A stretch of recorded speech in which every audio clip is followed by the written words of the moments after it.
Welcome back to History Class with Dr. W and our continuing study of the Gilded Age and Progressive Era. By now you should be familiar with Reconstruction, the era immediately following the Civil War, and the many issues that it introduced into the South. In this lecture, and the one to follow, we're going to talk about the other phenomenon, accepted by many, rejected by many in the South in the decades following the Civil War, the philosophy of the New South. The Civil War forced many Southerners to reckon with a new order of things. Some wanted to recapture and relive the past. Others wanted to move forward. The vision of what we come to know as the New South emanated from the North, improving Southern manufacturing and industry, and bringing into the South and improving existing industry there, like the railroads, coal, iron, manufacturing, and the textile mills. Many Southern states encouraged industry with tax incentives. In South Carolina, any new factory built got a 10-year tax exemption. Southern forests and mines supplied raw materials to industry nationwide. Industries like lumber, phosphates, coal, and turpentine flourished in many parts of the South. Towns and cities were springing up rapidly around such industries, and existing towns were growing rapidly at the same time. And yet, at the same time, much in the countryside remained unchanged.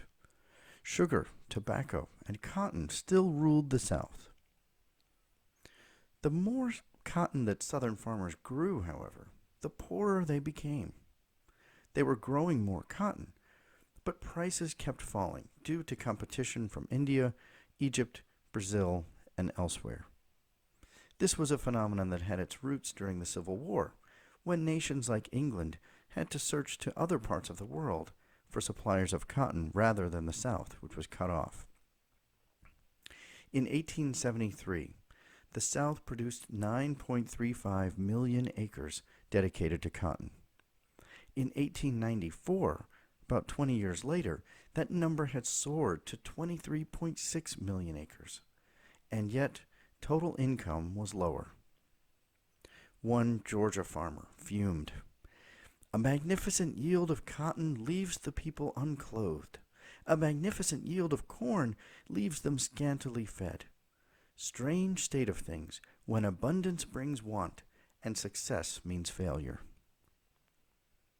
During this time, there was less and less farm ownership, and more tenant farmers and sharecroppers, which I've discussed in previous lectures and will mention again in a moment.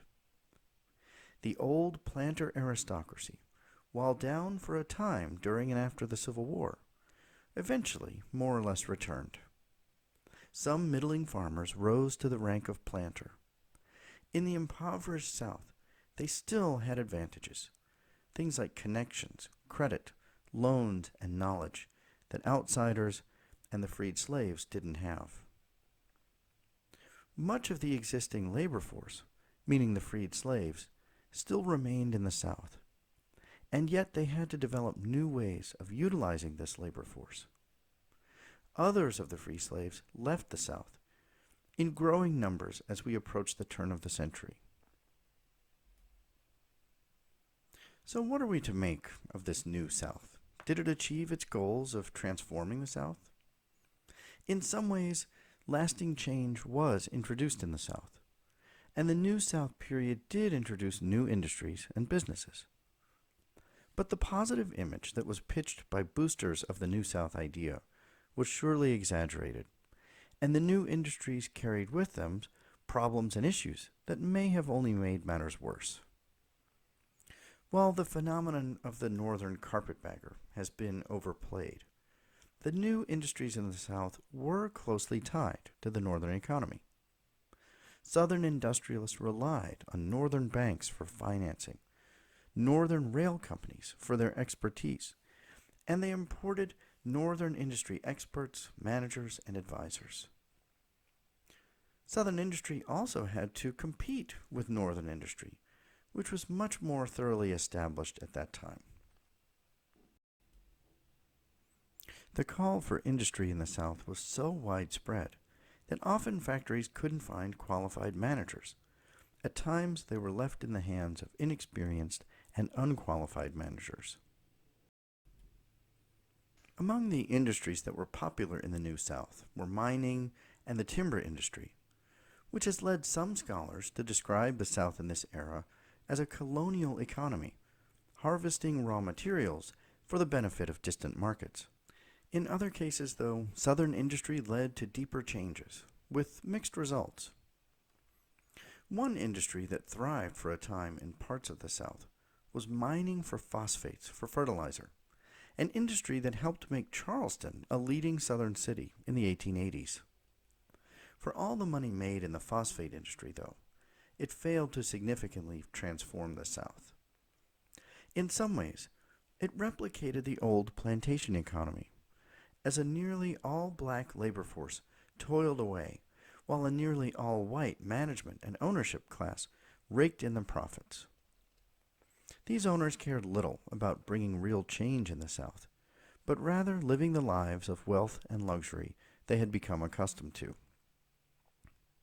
South Carolina's phosphate industry faded in the 1890s after a wave of storms and under competition from the much larger phosphate reserves discovered in Florida.